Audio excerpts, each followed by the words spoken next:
Hello, my name is Chad and I am addicted to technology. I say that as a little bit of a joke, but it's not too far from the truth. And you know, any new shiny internet stuff, I just gotta build it as big as possible. And that's kind of where we ended up in our last internet video, which was the 4.0 video. So I wanted to cover our new 5.0 system, which actually has been scaled back quite a bit, and due to some new data plans, is saving me hundreds of dollars.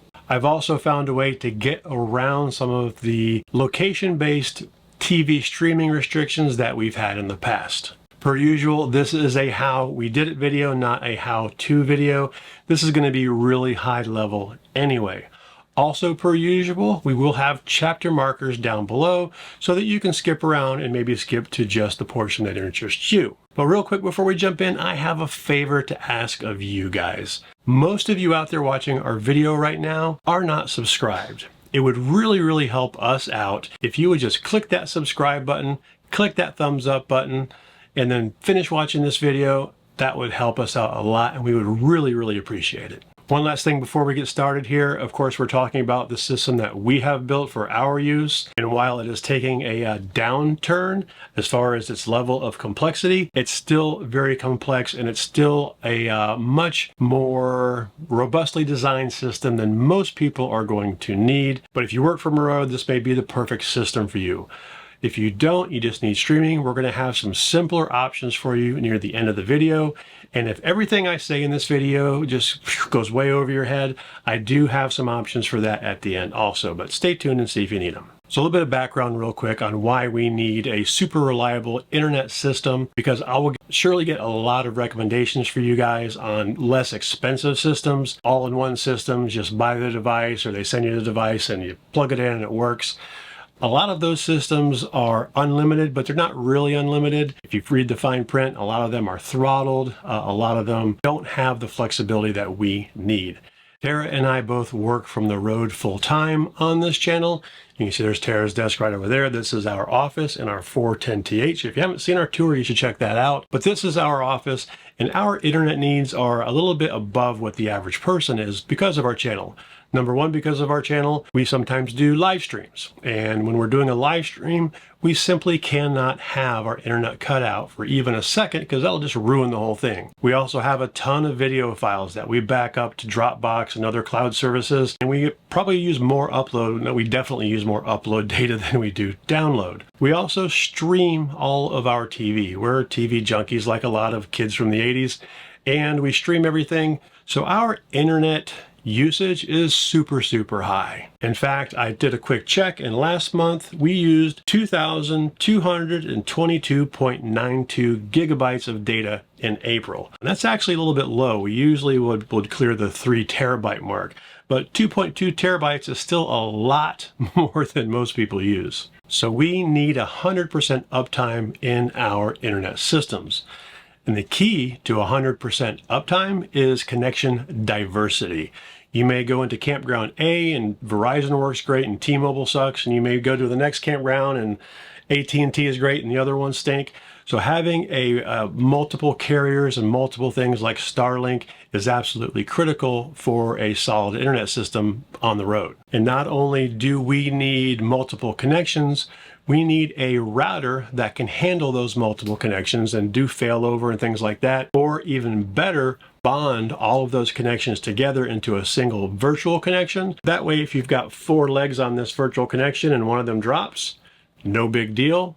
The whole thing just keeps on going. And that's what I mean by 100% uptime and completely reliable. So with that need for solid internet, and as technologies have changed over the years, our system has evolved. You can see on the screen here, these are our thumbnails from all 4 of the videos that we have put out, from 1.0 up to 4.0, which was pretty complex, and that's what we're scaling back from. And I'm not going to drag you through that whole iteration and evolution of internet systems, but I'll link them down below in case you're curious. In particular, the system I'm going to be talking about has already been installed, and I covered that in the last video. So if you're interested in the wiring, the access points, the antennas on the roof, and all of that stuff, do check out that video down below. I'll link it to the parts that are relevant. When we left off in our 4.0 system, we were using 3 simultaneous cell connections, and we were doing that through Peplink Max BR2, which has 2 cellular modems, and connected to a BR1, which has 1. And on those 3 cellular modems, we had AT&T, Verizon, and T-Mobile.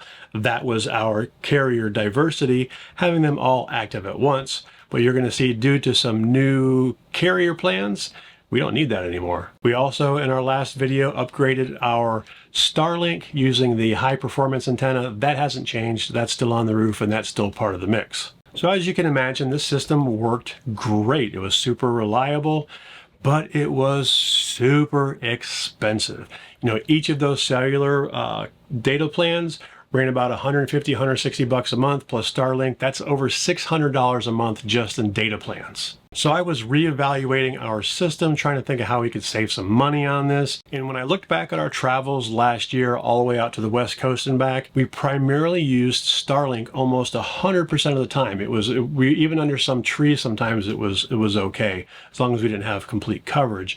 But since we were using Starlink most of the time, I decided to make that the core of our 5.0 system. Starlink has also become much more reliable over the last couple of years. As their constellation of satellites has grown, I mean, it's not done, they're still launching satellites about 2 miles that way as we speak. The system just keeps getting better and better. So let's get into the 5.0 system.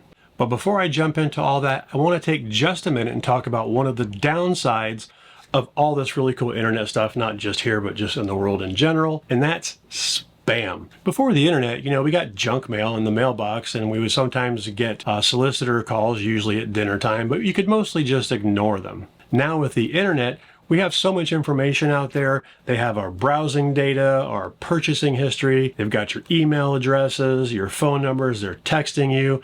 The spam is out of control. So how do these spammers get our phone numbers and email addresses and all this personal information about us? Most likely, they bought it from a data broker. There is an entire ecosystem of companies out there buying and selling your personal data. So this is a good news, bad news, good news situation. The good news is these data brokers are required to remove your personal information and stop sharing it when you demand it from them. The bad news is you have to go demand it from them, and there are hundreds of these data brokers. The good news is Incogni can handle that for you. You sign up for Incogni, you give them permission to act on your behalf, and then they contact all the data brokers and demand you be removed from these lists. They do this relentlessly until you're taken off all of the lists, and they also stay on top of it in case you're added back on, new data brokers pop up.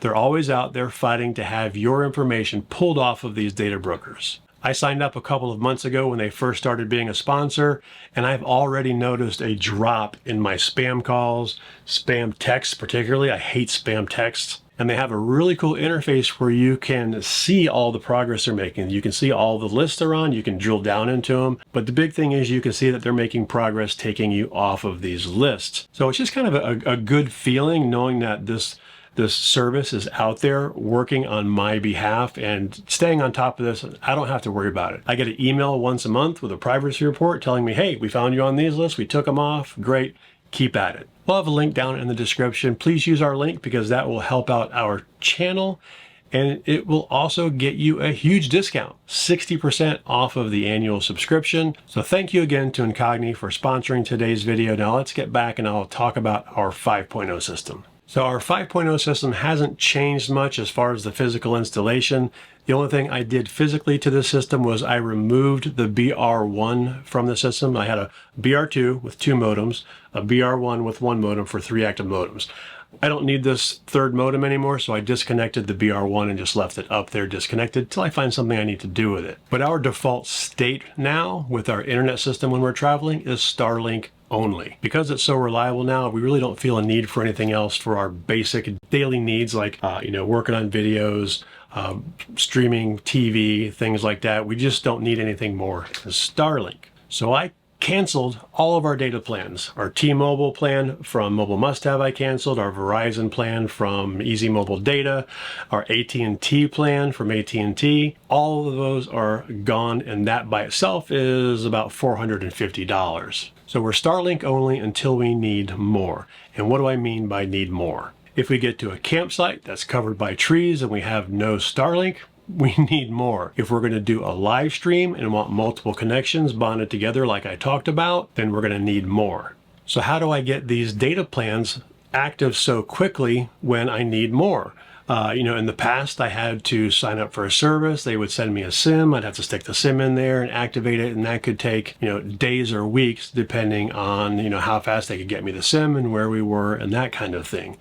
But now that Mobile Must Have is an MVNO and they're their own carrier and they can fire these things up quickly, that combined with the fact that they can do eSIMs, which is just an electronic version of a SIM, they get your serial number from your PepLink and they can fire it right up. And the cool thing is their RoamLink plans are multi-carrier. So I don't have to have all these different carriers anymore. I get one data plan through Mobile Must Have. When I connect, it finds the strongest tower and connects. If for some reason I want to override that, I can do a carrier override. I can even go down and select the bands. Again, this is all on PepLink hardware. So now I can access all three carriers in one SIM.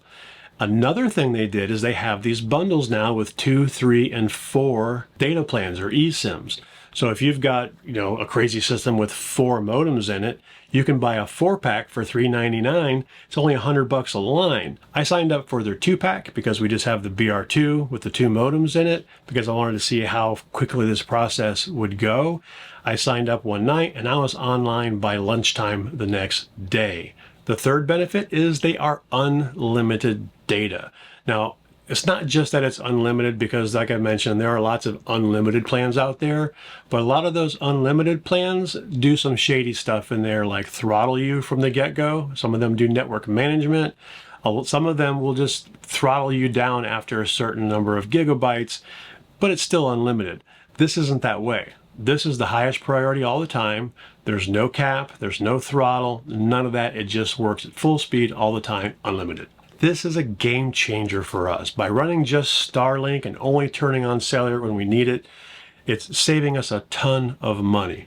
Now, I do want to mention here that these plans, when you sign up for them, they are monthly. They're not going to you're not going to be able to turn it on, turn it off in a week and only pay for a week. You're going to have to pay for a whole month. But it's great because if I know we're going to a place that's covered by trees, I'll turn it on. If I get to a place and for some reason Starlink doesn't work, I'll fire them up. Now, it did take, like I mentioned, it took overnight. It took probably a few hours for them to activate it once they got working on it in the morning. But they are working on a portal where you're going to be able to go in there and self-allocate and do this thing lickety-split. I can't wait till that gets set up. That's going to be really cool because then you don't have to wait for anything. You go in, you purchase it, you activate it, and you're good to go. I do also want to say that right now, because this is a pretty new system, they're only offering this on PepLink hardware that they have sold or that you've bought for them previously. There are some workarounds there if you're a member of their site, but they are going to eventually open this up to BYOD, which is bring your own device, meaning if you've got a hotspot or you've got some other brand besides PepLink or you bought your PepLink somewhere else, you'll be able to get these plans in the future. So the next thing I want to talk about is how we're using SpeedFusion, that bonding stuff that I talked about, to kind of work around some TV issues. So let me describe the TV issues first. Streaming services that are actual television, like YouTube TV, I think it's Hulu Plus TV, there's a few others, Sling TV, there's several that are actual TV services. Well, the TV industry is governed by the FCC, and there are a lot of archaic rules when it comes to television. The biggest is around your location. You'll know this if you've ever wanted to stream a football game in your home area and it wasn't televised locally because it didn't sell out, or there was some weird NFL rule about rebroadcasting and you can't get your game or whatever. We use YouTube TV, And when we're out traveling, every few months, it'll pop up and say, you're not in your home area. Are you traveling? And you can say yes, and it'll sometimes give you an extension or some grace period. But you can only do that a couple of times a year, and you can only change your address every so often. So that it kind of limits you into what you can do with your TV. But, and this is going to go into the weeds a little bit here, but I'll try to keep it high level. Recently, we were able to get gigabit synchronous fiber at our cabin. And what that means is we have a gigabit up and a gigabit down fiber connection to our cabin. I thought we would never get fiber up in the mountains, but we did. And we got it set up just before we left. We also have a Peplink Max BR1 at our cabin. That's our primary router there that used to connect to our Starlink, and now it connects to fiber. But since we have that there, and since SpeedFusion can be set up a couple of different ways, one of them being router to router, I set up SpeedFusion to connect back to our cabin instead of to their servers. So just a little bit about how SpeedFusion works. You got to have a device on each end to handle all the connections going across the internet and connecting together. Now you can use the SpeedFusion servers. That works great. It's free for up to 10 megabits per second, so it is throttled a little bit, but it's worth it because it's free. And if you want to go full speed and have no speed restrictions, then you have to buy data. But the other way you can do it is a point-to-point connection if you have your own system. And since we have synchronous gigabit at the cabin now, I connect our router in here, our BR2, connects over the internet to our BR1 at the cabin. Then what I do is I create some rules on our Peplink here that says any traffic from any of our TVs, our smart TVs or our Apple TVs, instead of just sending them out to the internet, it sends them through the connection at the cabin. So it always looks like we're at the cabin when we're traveling. That's pretty cool. We never get any kind of pop-up saying you're traveling or anything like that. So this does two things for us. Number one, I get that sort of secret connection through our cabin, so it looks like we're always there. Number two, I get high-speed data for free. I mean, it's not really free. I'm paying for fiber at the cabin, but you get the idea. I'm not paying per gigabit like I was through SpeedFusion. Now, I know that a lot of people out there, most people probably, don't have synchronous gigabit fiber available at their home. A lot of you out there don't have a home. You live in your RV full-time like we did for our first 5 years. But maybe you've got a relative. Maybe you've got a son or a daughter or something with an apartment. What I was going to do before this option became available was I was going to pay for high-speed fiber for my daughters. Say, hey, guess what? I'll buy your internet if you let me put a Peplink on your system and use you guys as a back-end routing. Now, I do also want to say that be careful with this. If you try to set this up, don't share it with your friends. You know, if we shared our connection with all of our RV friends, then we're going to have multiple accounts coming off of one IP address, and that's going to flag as something suspicious.